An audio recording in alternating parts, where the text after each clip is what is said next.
Côte d'Ivoire. Retrait militaire français en Côte d'Ivoire. Une évolution significative. Salut les amis, salut tout le monde. Bienvenue encore une fois de plus sur votre chaîne d'information préférée. En tout moment, Nan observe. Eh bien les amis, aujourd'hui nous sommes du côté de la Côte d'Ivoire où nous avons le retrait militaire français de la Côte d'Ivoire marqué par le transfert de la base de Port-Doué en 2025, redéfinit les relations post-coloniales. Eh bien les amis, pour plus d'informations concernant ce sujet, retrouvons-nous tout à l'heure après le petit générique suivant. Bon visionnage. Abonne-toi à la chaîne et active la cloche de notification pour ne plus rater nos prochaines vidéos.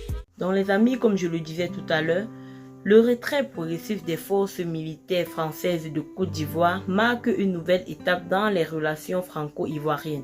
Présente depuis 1993, la France s'engage aujourd'hui à céder sa base militaire de Port-Doué aux autorités ivoiriennes d'ici 2025.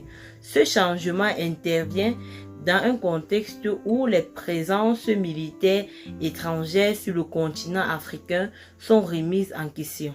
Cette décision s'inscrit dans une dynamique géopolitique plus large, notamment face à l'émergence de nouvelles puissances comme la Russie. Moscou a récemment salué ce retrait, le qualifiant de nécessaire pour renforcer l'autonomie de la Côte d'Ivoire. Cette transmission est également perçue comme un reflet des aspirations croissantes à la souveraineté en Afrique de l'Ouest. La diplomatie russe a exprimé sa position en soulignant que la présence militaire française n'offrait plus de soutien stratégique à la Côte d'Ivoire. Dans une déclaration, le ministre des Affaires étrangères de Russie a estimé que ce retrait répondait à une réévaluation des besoins stratégiques africains. Cette perspective met en évidence la volonté des États africains de représenter leurs relations avec leurs anciens colonisateurs. De nombreux analystes constatent une transformation des perceptions en Afrique de l'Ouest. L'opinion publique est de plus en plus critiquée à l'égard des inventions étrangères, appelée à une réduction de la dépendance vis-à-vis des puissances occidentales. Ce changement traduit un désir profond d'autonomie politique et économique dans la région.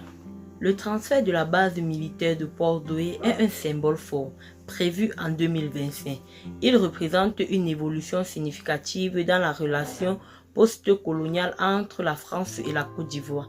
Cependant, traduit une volonté commune et redéfinit un partenariat respectueux des intérêts ivoiriens, tout en marquant un recul progressif de l'influence française sur la Côte d'Ivoire. Cependant, cette transition ne se fait pas sans complexité. Les implications géopolitiques sont nombreuses, notamment avec l'effort d'autres acteurs étrangers, comme la Russie et la Chine, qui cherchent à renforcer leur présence sur le continent. Ce contexte oblige les pays ouest-africains à naviguer entre souveraineté et nouveaux partenariats stratégiques. Donc les amis, ceci étant, tel a été tout pour ce qui était de cette petite note informative. Abonnez-vous massivement à la chaîne si ce que je fais bien sûr vous intéresse. Partagez la vidéo avec vos amis et retrouvons-nous tout à l'heure pour une nouvelle vidéo. Bye bye.